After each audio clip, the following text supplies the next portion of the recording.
Meus amados e queridos irmãos, eu vos saúdo com a doce e gloriosa paz do Senhor. Queremos, neste momento, renovar nossa satisfação em voltarmos ao nosso canal, à nossa lida semanal, para que possamos espalhar a doce e gloriosa palavra de Deus. Queremos agradecer pela sua cooperação, porque você tem nos seguido, tem compartilhado os nossos vídeos. Você que é inscrito, faça isso com outros. Compartilhe os vídeos com seus amigos, seus grupos de amigos, para que possamos avançar. Essa não é uma obra particular, não é uma obra minha, é uma obra de Deus, ela interessa aos céus. Queremos que a palavra de Deus seja cada vez mais divulgada em todo o universo. Neste terceiro trimestre da Escola Bíblica, nós continuamos estudando sobre a Igreja de Cristo e o Império do Mal. Comenta essa lição neste trimestre o pastor Douglas Batista, que é o presidente da Assembleia de Deus Missão do Distrito Federal. Essa é a lição número 9, cujo tema é uma visão bíblica do corpo. Uma visão bíblica do corpo. O texto áureo nos diz: mas o corpo não é para a prostituição, senão para o Senhor, e o Senhor para o corpo. Primeira carta de Paulo aos Coríntios, capítulo 6, versículos 13, parte B. A verdade prática. O corpo é o templo do Espírito Santo e, por isso, deve ser conservado em santificação até a volta de Cristo. Se você quiser nos acompanhar com a sua Bíblia aberta, você pode abri-la agora na primeira carta de Paulo aos Coríntios, capítulo 6, versículos 12 ao 20. Eu vou ler para que você possa embasar melhor quando você estiver assistindo ao vídeo. Assista o completo para que você possa compartilhar aos seus amigos, sabendo exatamente o que é que você está compartilhando, o que é que você está dando, o conhecimento que você, tendo adquirido, pode transferir para outros. Diz assim: todas as coisas me são lícitas, mas nem todas as coisas convêm. Todas as coisas me são lícitas, mas eu não me deixarei dominar por nenhuma. Os manjares são para o ventre e o ventre para os manjares. Deus, porém, aniquilará tanto um quanto os outros. Mas o corpo não é para a prostituição, senão para o Senhor, e o Senhor para o corpo. Ora, Deus, que também ressuscitou o Senhor, nos ressuscitará a nós pelo seu poder. Não sabeis vós que os vossos corpos são membros de Cristo? Tomarei, pois, os membros de Cristo e fá-los-eis membros de uma meretriz? Não, por certo. Ou não sabeis que o que se ajunta com a meretriz faz-se um corpo com ela? Porque serão, disse, dois numa só carne. Mas o que se ajunta com o Senhor é um mesmo espírito. Fugi da prostituição. Todo pecado que o homem comete é fora do corpo, mas o que se prostitui peca contra o seu próprio corpo. Ou não sabeis que o nosso corpo é o templo do Espírito Santo que habita em vós, proveniente de Deus, e que não sois de vós mesmos? Porque fostes comprado por bom preço. Glorificai, pois, a Deus no vosso corpo e no vosso espírito, os quais pertencem a Deus. A lição de hoje está apresentada com três objetivos. O primeiro, ensinar a criação do ser humano. Segundo, expor a visão bíblica do corpo. E terceiro, contrapor a visão secular do corpo. Meus amados, Deus criou o ser humano para o louvor da sua glória. Quer dizer, o corpo do homem e da mulher foi feito por Deus para que o Deus que o fez seja louvado por eles. Vejam o cuidado que se deve ter com o corpo, porquanto ele tem que louvar a Deus que o fez. Nós estamos aqui falando sobre a visão bíblica do corpo, isto é, o corpo humano escrito na Bíblia. O que é que Deus quis, ou o que Deus queria quando fez o corpo? Já disse que era para a glorificação dele. Então, nós estamos aqui ensinando, aprendendo e ensinando a respeito do que pensa Deus do nosso corpo. Vamos fazer aqui uma alusão jurídica, de um fato jurídico. O advogado, ele ficou para mediar conflitos entre as partes conflitantes e o judiciário, ou os juízes.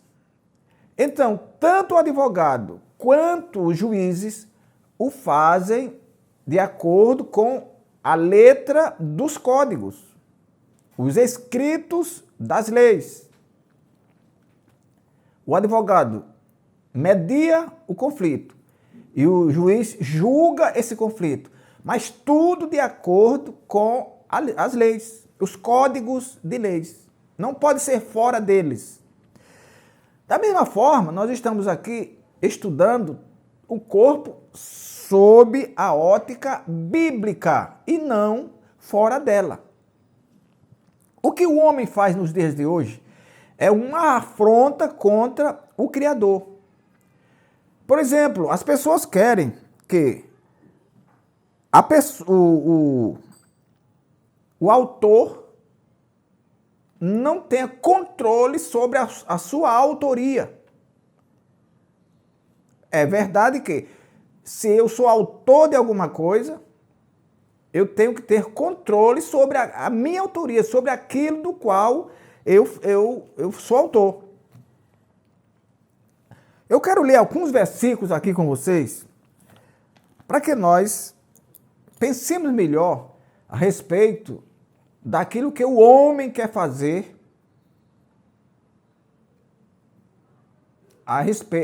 com aquilo que ele não fez, aquilo que não pertence a ele. Aliás, nós todos, a Bíblia diz que o corpo é feito para a glória de Deus.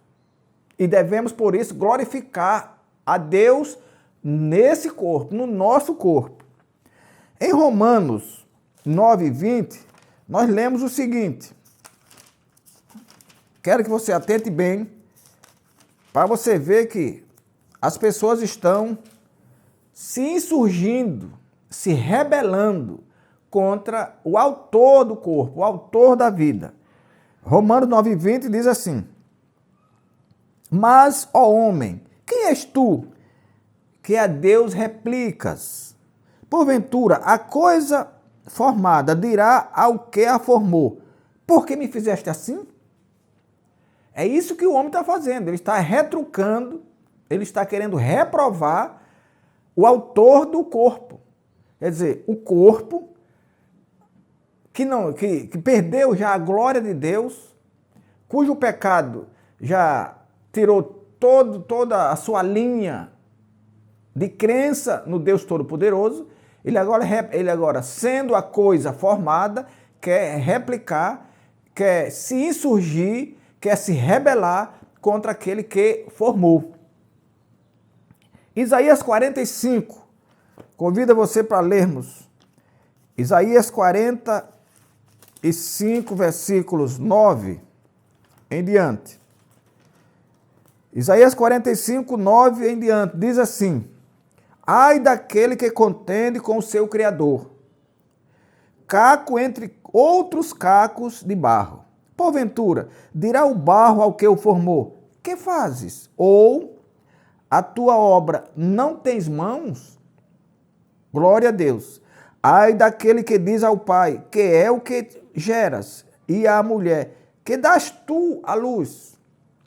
Assim diz o Senhor, o Santo de Israel, aquele que o formou: perguntai-me as coisas futuras, demandai-me acerca de meus filhos e acerca da obra das minhas mãos. Eu fiz a terra e criei nela o homem. Eu o fiz.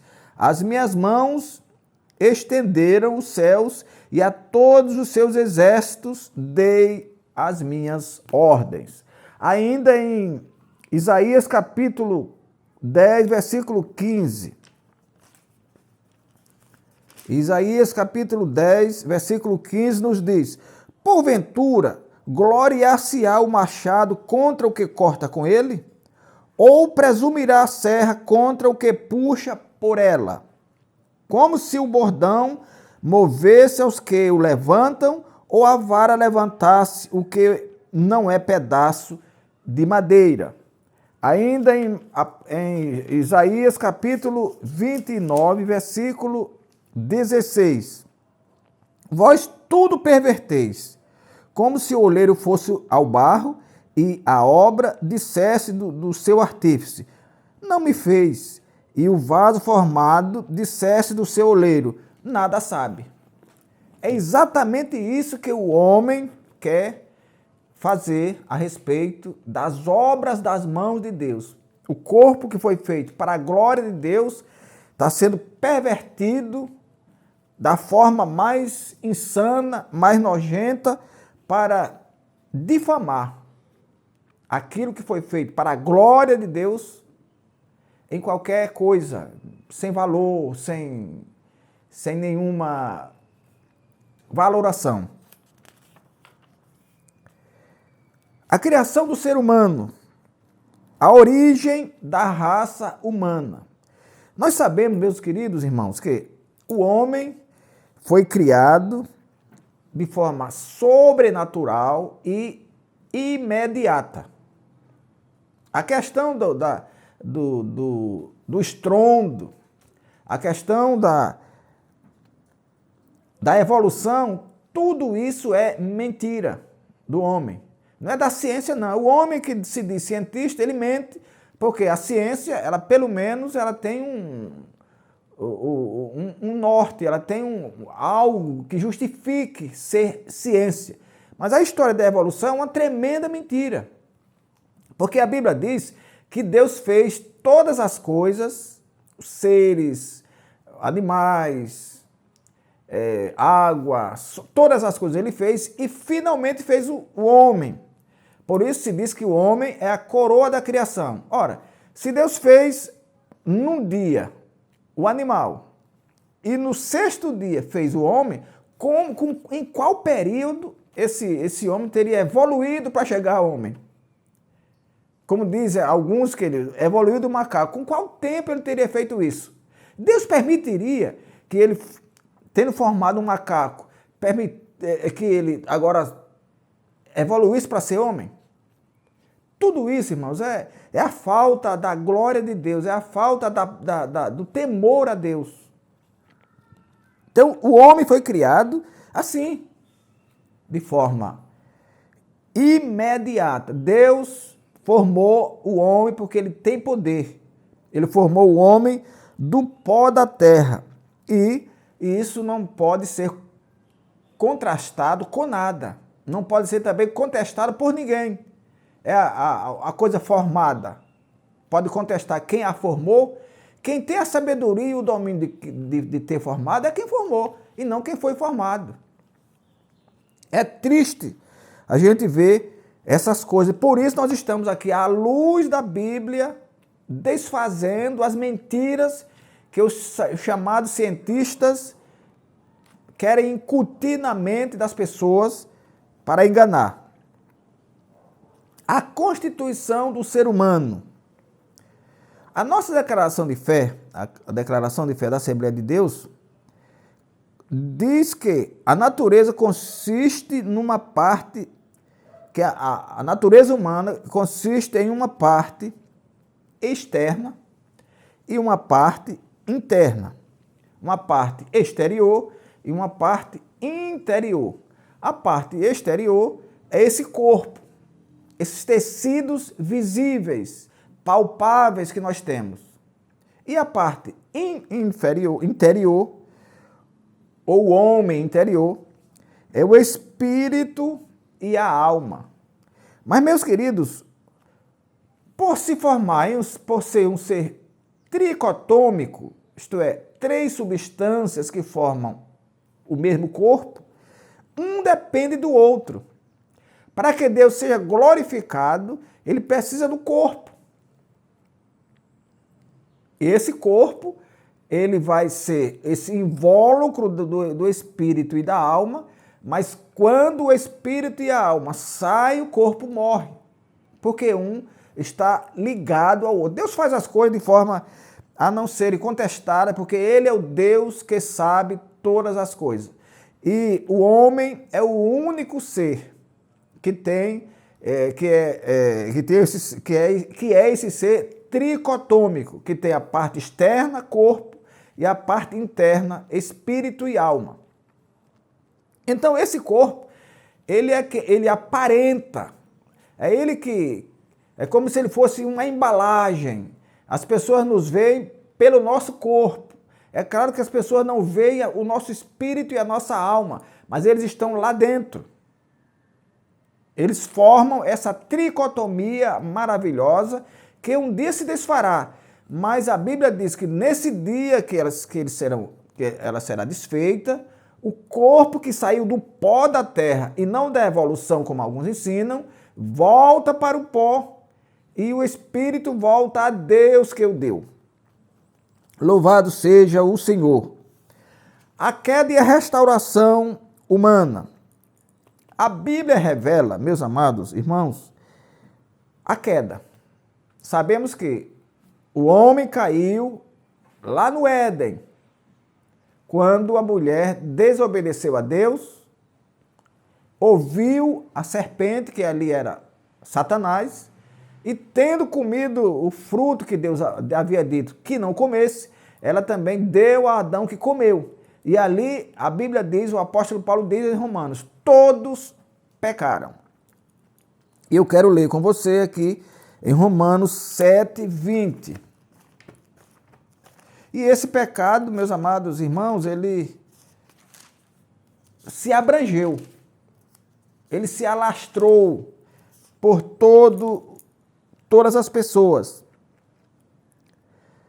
Romanos 7, 20 a 23, diz assim, ora, se eu faço o que não quero, já não faço eu, mas o pecado que habita em mim.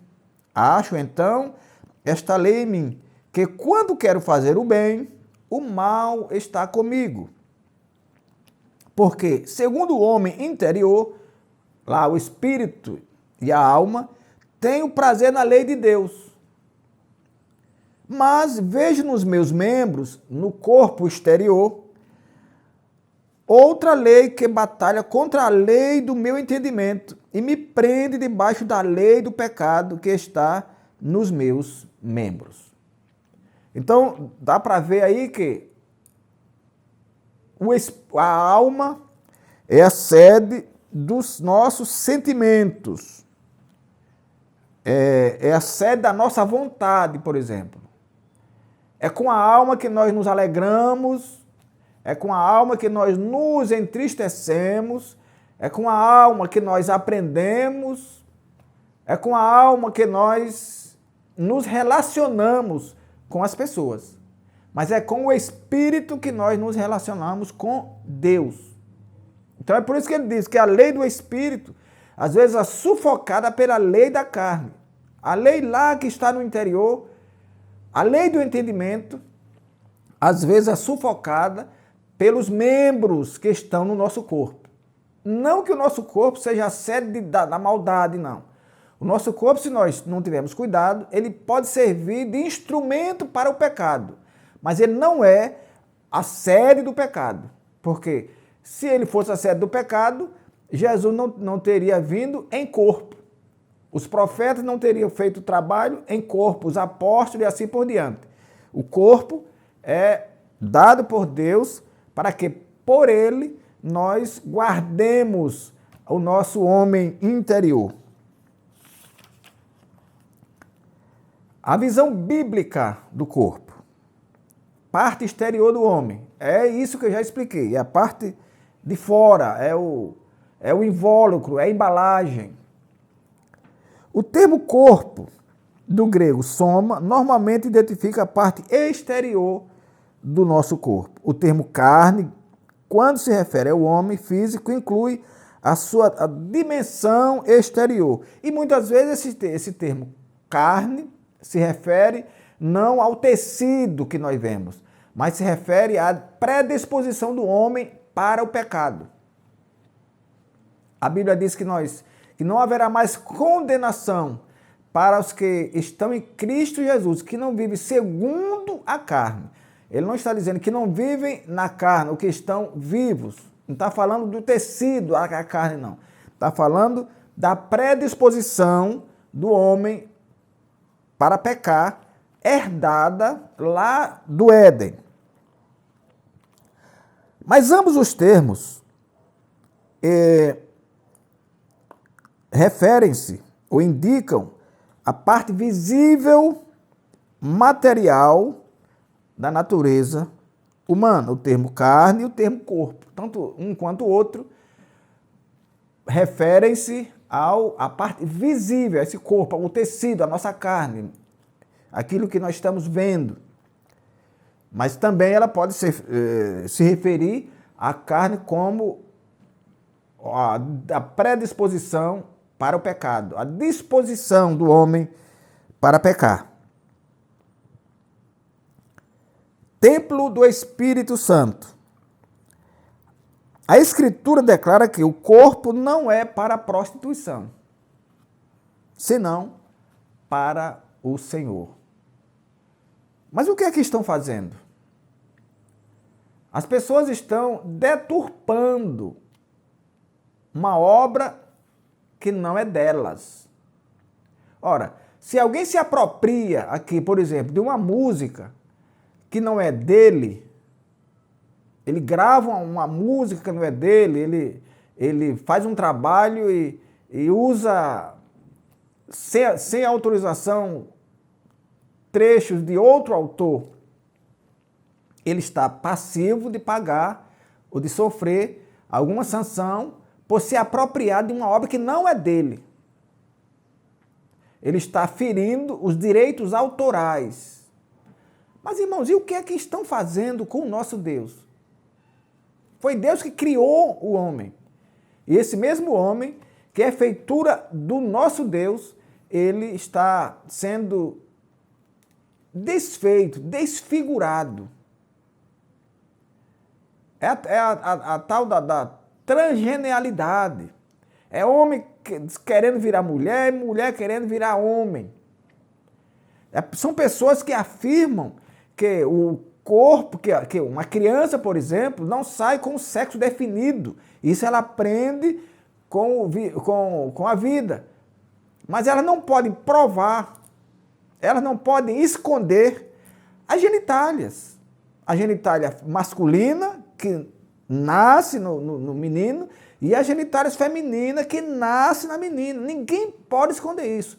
Mas por uma imposição do inimigo, eles dizem que o corpo, que a criança escolhe o seu sexo. Outros dizem que a mulher não nasce mulher, torna-se mulher.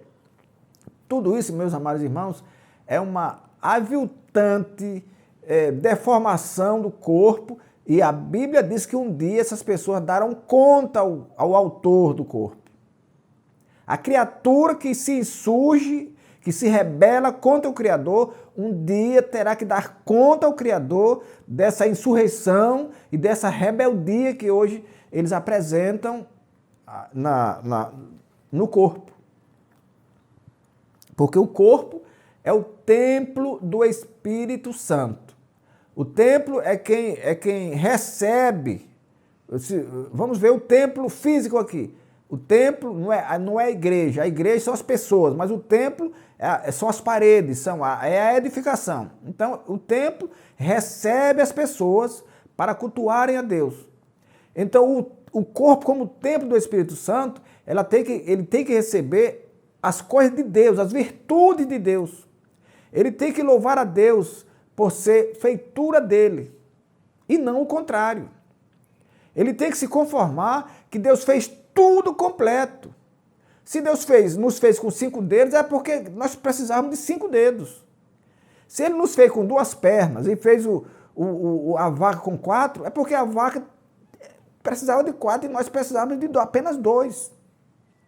Deus não deixou nada por fazer, para alguém agora ficar querendo remendar aquilo que Deus fez com tanta sabedoria. E quando Ele fez, a Bíblia diz que Ele refletia sobre a coisa feita e dizia, tá bom, tá muito bom, para o homem agora dizer que não está. O homem glorificado na ressurreição. A ressurreição de Cristo aniquilou o império da morte. E a ressurreição de Cristo também nos garantiu essa ressurreição. Então hoje nós estamos garantidos. Aqueles que morrerem em Cristo ressuscitarão, a Bíblia diz. Os que morreram sem Cristo também ressuscitarão. Mas os que morreram com Cristo ressuscitarão para o gozo eterno, diz a Bíblia. Os que não viveram com Cristo também ressuscitarão para o desprezo eterno, isto é, para a perdição. Os que morreram com Cristo ressuscitarão durante o arrebatamento. Os que morreram sem Cristo ressuscitarão cerca de 1000 anos depois, lá no juízo final. Os que morreram com Cristo estão hoje aguardando no paraíso, que alguns chamam de a antessala do céu. Os que morreram sem Cristo estão lá no Hades, que alguém também chama de a antessala do inferno. Então, meus amados irmãos, a glorificada ressurreição de Cristo nos trouxe essa certeza de que um dia nós também ressuscitaremos e subiremos para estar com o Senhor. Marta, ao receber a visita de Jesus, ela duvidou que Lázaro ressuscitasse durante aquela primeira morte dele. E Jesus disse, eu já não disse a você? Se creres, verás a glória de Deus. E ainda que esteja morto, viverá. Então, Jesus foi glorificado na ressurreição e nós também o seremos. É só esperarmos com paciência, guardando a palavra de Deus, não dando ouvidos aos filhos da mentira, aqueles que se desviaram da verdade e foram seguir ao pai da mentira, segundo João 8,44, que ele nunca se firmou na verdade, porque não há verdade nele. E quando ele fala da mentira, fala do que ele é próprio, porque ele é mentiroso e pai da mentira. Então as pessoas se desviaram para a mentira, se não aceitaram Jesus, vão para o inferno, porque são mentirosos e estão de braços dados com o pai da mentira, que é o diabo. A visão secular do corpo, segundo o hedonismo e o narcisismo. O hedonismo e o narcisismo, eles são fúteis, não valem nada, quando se fala da visão secular do corpo. Porque o hedonismo é uma filosofia que busca cada vez mais prazeres. É a forma de alguém, por exemplo, usar todo tipo de medicação, de produtos de higiene, limpeza, achando que nunca vai envelhecer. São pessoas que praticam determinadas atividades físicas, não estou dizendo que a atividade física é errada, quando nós fazemos para a manutenção da nossa saúde. Mas tem pessoas que fazem para imitar determinados artistas. Então isso é hedonismo. É a busca desenfreada por um corpo perfeito. Ora, o corpo perfeito é o que Deus fez. Ninguém aperfeiçoa mais do que o feitor do corpo. A gente vê pessoas aí que se esmeram tanto em melhorar o corpo, de repente estão com a boca torta, o nariz fino, porque as pessoas da terra, o homem, por mais que ele seja abalizado, por mais que ele tenha entendimento, ele não faz nunca como o autor original. E o narcisismo são as pessoas que cultuam o próprio ser. São pessoas que fazem tudo para elas mesmas, são as egoístas. Então, o hedonismo, ele acha que o corpo é algo que pode ser desprezado, que pode ser melhorado. Mentira! Ninguém melhora o que Deus fez. O que Deus fez está completo, ninguém tem condição de melhorar aquilo que Deus fez. A erotização e a libertinagem. Irmãos, o que é erotização? A Bíblia diz que, por exemplo, a mulher, e quando nós falamos isso, às vezes as pessoas acham, não, porque é uma visão machista. Não. A Bíblia diz que a mulher, está lá na Bíblia, Paulo dizendo que a mulher deve vestir-se de forma honrosa. Ela não diz, a Bíblia não diz que tem que vestir acima do joelho ou lá roçando nos pés. A Bíblia não diz isso. A Bíblia não tem uma régua para dizer isso, mas ela diz que a mulher deve trajar honestamente. Para quê? Para que não seja erotizada. Porque se a mulher não veste honestamente, ela pode correr o risco de fustigar a visão de alguém que não tem Deus na vida, e ela vai desejar, essa pessoa vai desejar. O homem, por exemplo, vai desejar a mulher que não se traja honestamente, a mulher que provoca pelos seus trajes as pessoas. Então ela usa o corpo não para a glória de Deus, mas para a glória própria. Ela veste determinadas vestimentas e às vezes bem feita de corpo. Foi Deus quem fez assim, não é obra dela, não é obra dos pais, foi Deus quem fez assim. Então ela usa essa bondade de Deus, essa dádiva de Deus de fazê-la bonita, e ela então usa para erotização, para provocação nos seus trajes. Isso a Bíblia condena, porque o corpo não foi feito para isso. Foi feito para a glória de Deus. O corpo é o templo do Espírito Santo. Alguém tem que ver o corpo e ver ali algo honesto, algo moral, virtuoso. E a libertinagem, que é o excesso das coisas da carne. É quando alguém faz alguma coisa da carne excessivamente. É o contrário da liberdade. A liberdade tem que ser aquilo que nós recebemos de Deus para fazer as coisas certas. Nós temos liberdade para escolher, mas escolher o certo. A libertinagem não. Ela escolhe exageradamente, escolhe errado e aí exagera nesses erros da escolha. Portanto, se trata de algo impuro. O pecado não está no sexo, mas na perversão do seu propósito. Então, quando o homem foi feito, Deus fez também o homem com a sexualidade, que é algo bom, que é algo prazeroso, tendo sido praticado no limite do casamento, de acordo com o modelo da Bíblia. Irmãos, tudo que nós fazemos seguindo o modelo bíblico, sai bem feito. Vai honrar a Deus, vai glorificar a Deus. Mas quando a coisa é feita fora desses limites, fora desse modelo, aí passa a ser pecado e Deus rejeita, Deus abomina. E por fim, a liberdade e a autonomia. Nós temos a liberdade e não a libertinagem. E a autonomia que a Bíblia nos dá. A Bíblia atesta que o homem é dotado de livre-arbítrio.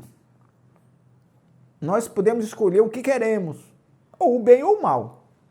Se escolhemos o bem, vamos ter o bem que escolhemos. Se escolhemos o mal, teremos as consequências do mal que escolhemos. Portanto, devemos aproveitar essa liberdade para escolher bem, para ser verdadeiramente a imagem e semelhança de Deus. A imagem de Deus, quando nós criamos a imagem de Deus, isso fala do aspecto físico, de que nós parecemos com Deus. E a semelhança fala do aspecto moral, de que nós devemos nos ater às coisas lícitas, às coisas corretas, às coisas espirituais. Então vamos usar a nossa liberdade e a nossa autonomia para glorificar a Deus, já que nós fomos lavados e remidos pelo sangue de Jesus, agora nós temos liberdade, nós não estamos mais amarrados a regras, nós estamos mais amarrados ao pecado, porque a Bíblia diz que de quem o homem é vencido, do tal torna-se servo. Então as pessoas que pecam, elas não deixam de pecar porque elas se tornam servas do pecado. Então essa liberdade não deve ser usada para que nós, em vez de sermos livres, sejamos acorrentados pelo pecado. E a autonomia, de que nós temos autonomia, temos liberdade e podemos escolher aquilo que queremos de forma equilibrada e olhando sempre para Jesus, que é o autor da nossa fé. Nunca devemos perder esse foco. Tudo que fazemos, Paulo diz que comamos ou que bebamos, façamos tudo para a glória de Deus. É claro que se o corpo é templo do Espírito Santo, quando eu como, eu estou alimentando esse corpo. Quando eu estou bebendo, eu estou descedentando esse corpo. Mas também diz que as mínimas coisas, as mais simples coisas que fazemos, devem ser feitas para a glória do nosso Deus. Criado da terra à imagem e semelhança de Deus, o homem é constituído de 3 substâncias, espírito, alma e corpo. Nessa concepção, não podemos pecar com o corpo sem afetar o espírito e a alma. O corpo peca, mas quando cede ao desejo da alma. O corpo é morada do espírito, que não habita em santuário impuro. Na vinda de Cristo, o corpo do santo será glorificado. Assim, o corpo não deve ser tratado como algo pejorativo. O princípio de cuidado e santidade do corpo deve ser observado pelos que pertencem a Deus. Eu devo cuidar do meu corpo. Eu tenho que preservar o meu corpo, porque não é meu. Não tem essa história de que a gente deve cuidar mais do que o alheio do que do nosso? Então, o corpo que não é meu, eu tenho que cuidar muito bem, usando da liberdade que Deus me deu, para cuidar dele sem provocar vontades escusas e impuras em ninguém. Eu devo usar a autonomia que Deus me deu para as minhas escolhas, de forma que venham glorificar a minha vida, e venham glorificar a minha família, que venham honrar os meus compromissos e honrar, sobretudo, ao Deus que me fez e que um dia vai me buscar para estar com Ele para sempre. Que o Senhor nosso Deus nos abençoe, nos guarde e até o nosso próximo encontro. Inclinai os vossos ouvidos e vinde a mim. ouvi e a vossa alma viverá.